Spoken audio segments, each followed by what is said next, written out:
Welcome to Elite Tharashk Arena, also known as Von 1. Can't believe I've never done a video of this quest. Actually, I haven't done Von 2 or Von 4 either. So, my goal, hypothetically, is to have a quest video for every quest in the game. Obviously, I'm a long ways from that, but that's something to work towards, so I try to change the quests that I'm doing in these series. Not necessarily a tutorial of every quest, but just at least me running the quest. So, level 10, Warlock Life 2. Still doing the Tainted Scholar Tree. And I want to mention some advice that William Harrison mentioned on the channel, responding to one of the videos, which I thought was really, really good advice I didn't think about. And he was responding to one of the videos from the first life, and he was saying that if you take Utter Dark Blast, which I have here, I didn't have it in my first life when I was doing the Enlightened Spirit. If you take Utter Dark Blast, it will change the light and force damage from the Enlightened Spirit tree to evil damage. So that is now alignment-based damage, which Radiance affects. And I didn't realize that Radiance affected alignment-based damage. I thought it only affected light damage. And so what's really cool about that is now you're combining two different damage types basically into one, which decreases the need for the different spell power items. Now you can just have a Radiance item instead of having both an Impulse item and a Radiance item. So that's some really great advice. Thank you very much, Will. So, Tainted Scholar. Don't think a lot has changed from the last video. I picked up a few simple things over here in the Harper Agent tree. I think this point of Charisma might be new. The Bewitching Blast has a 10% chance to confuse non-boss monsters for 6 seconds, so that just affects the regular Eldritch Blast that I'm shooting all the time. And then a Penetrating Blast, I talked about this last video, it just changes your Eldritch damage to piercing damage, which is an untyped damage type, which is really awesome. Also picked up Feigned Health since the last video. So this, I overlooked this at first. I didn't realize how valuable this would be. So it says when you cast spells on yourself or allies, you grant temporary hit points equal to 100% of your charisma, and these last for 3 minutes. And I was just thinking, oh, when I buff myself, But also, I'm casting haste every couple of minutes. It also works when I throw heal scrolls on myself.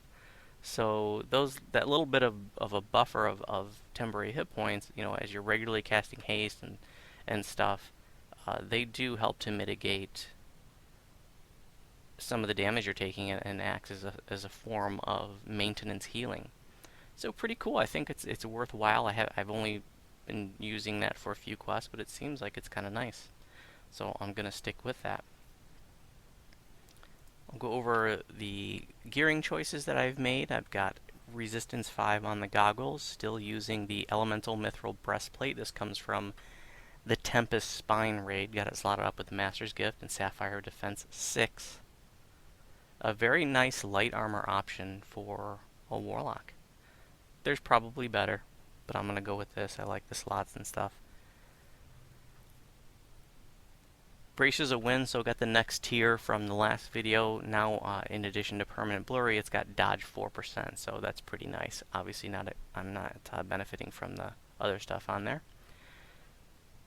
But Blurry and Dodge 4 on the bracers, I think, is worthwhile. Ring of Greater False Life on the boots, Dex 6. Strength 6 on the gloves, Charisma 6 on the ring, Con 6 on the belt, Cloak of Flames. This is the next tier from last video, so now I've got Fire Lore 15%, Combustion 66, Heightened Awareness 2, and 15% Fire Absorption. Awesome, awesome item for any caster that's doing fire damage, a lot of fire damage.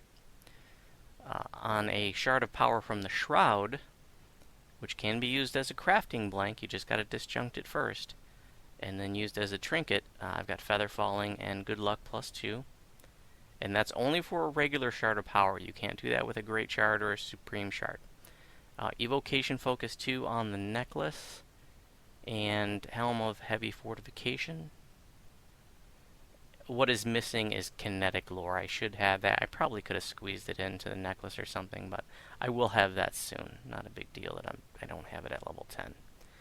+4 heavy dense wood shield of invulnerability. You want to emphasize that that's the absolute minimum level 10 version. The dense wood, so that's an upgrade from the dark wood, which is the absolute minimum level 4 version. So it's just a little bit higher AC. You always want to use that highest absolute minimum level item as a blank if you're using armor or shields, is where that comes into effect. So the invulnerability, the effectiveness of that, the usefulness of it is fading, because now at level 10 some of the mobs are starting to be able to overcome that kind of DR because it's damage reduction 5/magic, but it still works against some mobs, and I will continue to use an invulnerability item probably on the shield until I get level 14 and I get my Fanion shield. And then for the sickle, that's just where I have my impulse spell power, impulse 66 crafted onto that.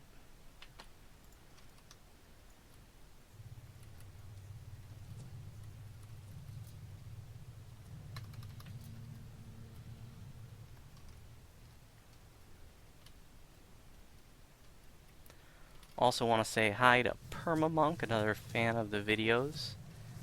He is outside of the US. I love that, well, I love meeting, in-game, all the people from around the world, people I would have never otherwise met, and I just think it's really cool to hear about other cultures and other people's experiences. I live in the United States near Detroit, Michigan. I haven't really been outside of the United States ever in my life, except for a little bit in Canada, which, if you live in Michigan, Canada doesn't really count as outside of the US. I've never, before this channel, I never had a serious YouTube channel. And I never really, looked at the sort of metrics that you can look at as the owner of a YouTube channel.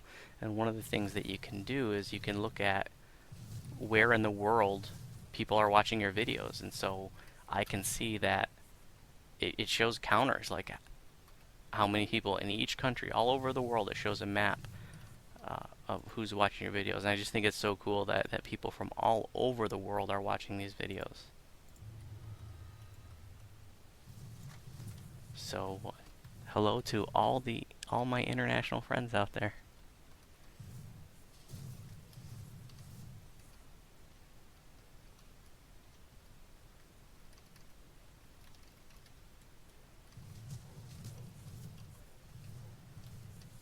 We have a pretty diverse crew in my guild, High Lords of Malkir, which I really like. We have people from a lot of different backgrounds, and but also people from all over the world. I've got people from all over Europe and Brazil and Australia and New Zealand and China. Actually, we don't have any Chinese people in High Lords, but do have some Chinese friends. And I really like that.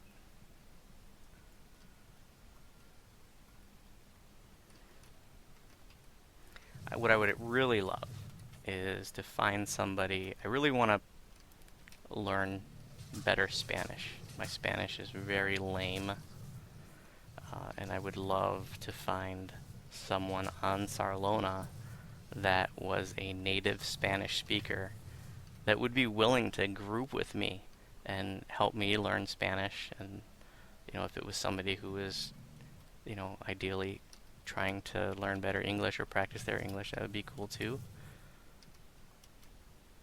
So if there are any Spanish-speaking people out there on Sarlona and you want a new friend, send me a tell. And I don't care if you laugh at my horrible Espanol.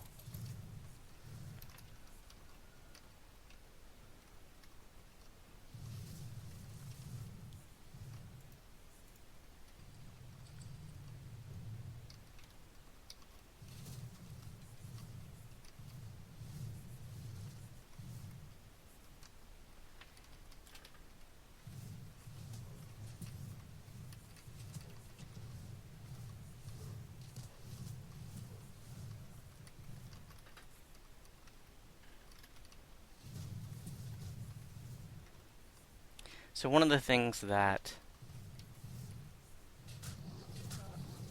I find problematic about doing the Eldritch Blast, last life I was all bursts and aura. This life I'm doing the more conventional Eldritch Blast.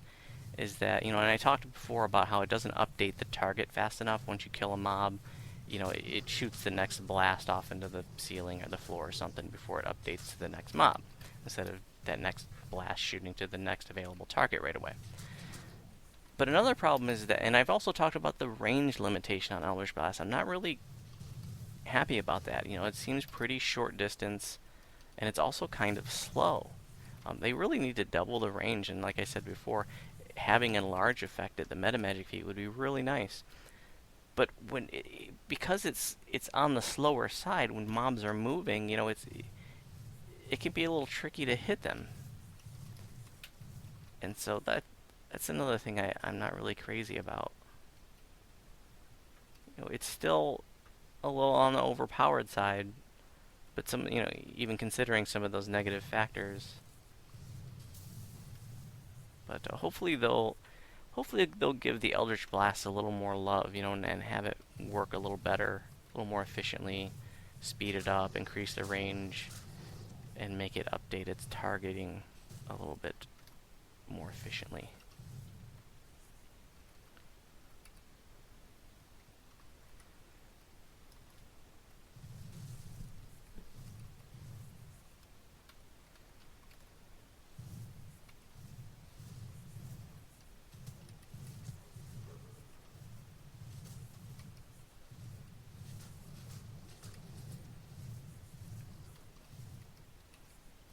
When mobs are moving toward you, of course, it's not an issue that they're moving, but when your mobs are moving laterally, which is going to happen a lot more often when you have multiple people in your group, that's when the Eldritch Blast seems like it becomes a serious problem in terms of being able to hit the mob before the mob moves out of the way. Now there is an option to get honing Eldritch Blast. I think that's an option in Tier 5, which I'll have access to once I get level 12. Oh, don't need to rest on a Warlock. So I'm going to give that a try, but I think that's a stance, an Eldritch Blast stance, and if that's the case, then I won't be able to benefit from the chain shot, so I'm not sure that would be valuable. I'm not sure it'd be worth sacrificing the chain shot just to get heat-seeking shots, but I'll play around with it. I'll let you know what I think. Probably do a video with it, or at least demonstrating it.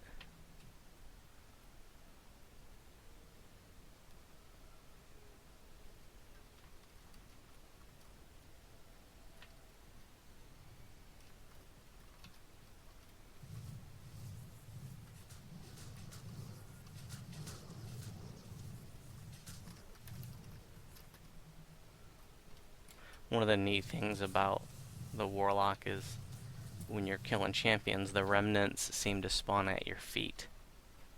Just a little fringe benefit of convenience.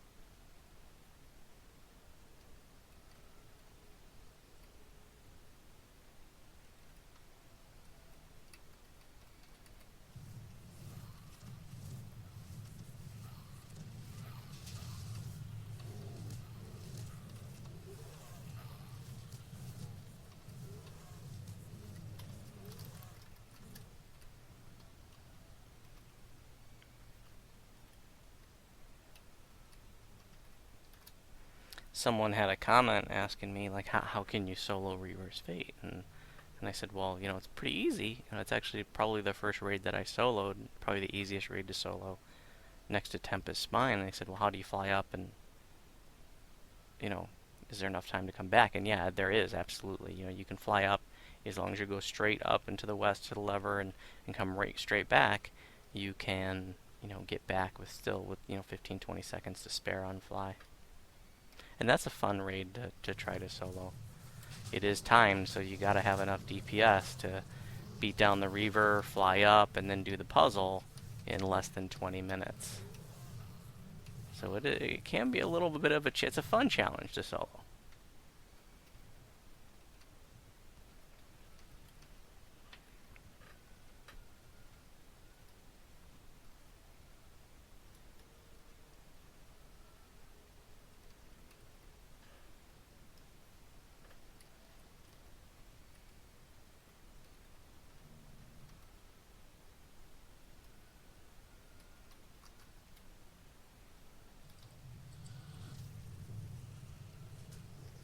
Give him the black tentacles.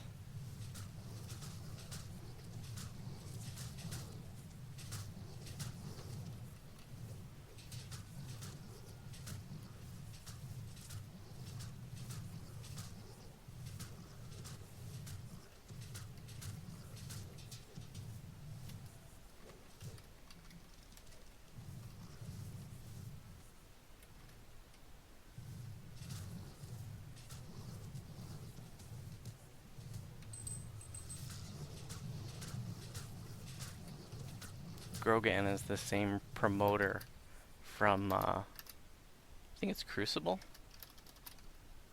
If you are new to this quest, by the way, it finishes when you pick up the axe here. But there are a couple extra chests if you didn't know. One of them's down here. And then there's the one in the guard tower just outside the arena. Thanks for watching.